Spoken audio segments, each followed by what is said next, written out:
Hello friends, नमस्कार। Judicial exam watcher channel से मैं राजेश कुमार सोनी। आइए हल करते हैं आईपीसी का एक क्वेश्चन।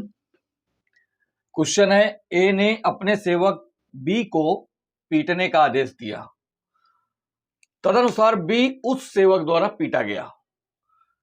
ए ने अपने सेवक को बी को पीटने का आदेश दिया। ये मत समझिएगा यहां पर कि बी को पीटना है, सेवक अलग है, बी अलग है। ए ने अपने सेवक बी को पीटने का आदेश दिया, अपने सेवक को बी को पीटने का आदेश दिया, तदनुसार बी उस सेवक द्वारा पीटा गया। इस सेवक द्वारा ये बी पीटा गया। आपको बताना है कि ऐसी स्थिति में कौन सा सही कथन है। ए ने षड्यंत्र का अपराध किया, ए ने आपराधिक हमले का अपराध किया, ए ने उकसाने द्वारा दुष्प्रेरण का अपराध किया, या फिर ए ने षड्यंत्र, आपराधिक हमला एवं दुष्प्रेरण सभी का अपराध किया। इनमें से ए बी सी डी में से कौन सा कथन सही है, ये आपको बताना है। तो अगर आप क्वेश्चन की तरफ देखें तो आपको इशारा मिलता है कि यहां पर ए स्वयं काम नहीं कर रहा है, दूसरा पीटने वाला काम ए स्वयं नहीं कर रहा है, किसी से करवा रहा है, और जैसा ए ने उसको कहा, किसी अन्य व्यक्ति को कहा, उस अन्य व्यक्ति ने वैसा ही कर दिया। तो यहां पर ए ने अपने सेवक को आदेश दिया कि वो बी को पीटे, और तदनुसार बी उस सेवक द्वारा पीटा गया।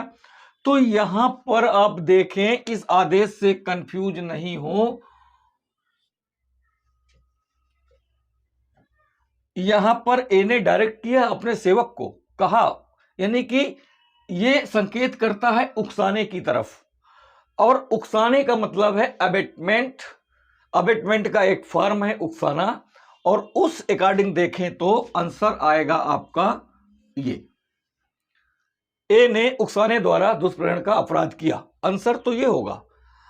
अब हम ये जान लेते हैं कि एबेटमेंट एक ऐसा अपराध है जो तत्कालिक सह अभिकरण का होता है, और जो भी एजेंसी होती है उसमें जो पक्षकार होते हैं उनका संबंध मालिक और अभिकर्ता का होता है। तो यहां पर अगर आप देखेंगे तो मालिक और अभिकर्ता का संबंध बना हुआ है, मालिक और अभिकर्ता का संबंध बना हुआ है। तो हम यहां से भी पता कर सकते हैं कि ये एबेटमेंट का अपराध है। दूसरा, एबेटमेंट भी तीन तरह से किया जा सकता है, तो जिसमें से जो पहला तरीका है, पहला फॉर्म है इंस्टिगेशन का, तो यहां पर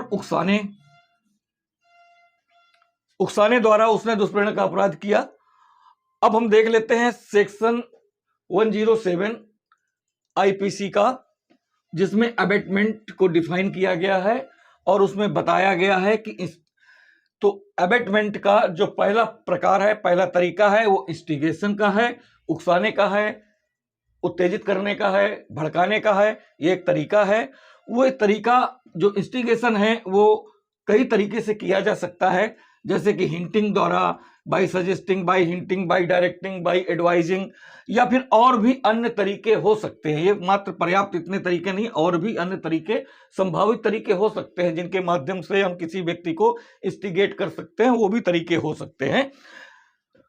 तो अब इसने इनमें से कोई भी तरीका अगर उसने इस्तेमाल किया है ए ने, तो इंस्टिगेशन का अपराध बनता है दुष्प्रेरण में।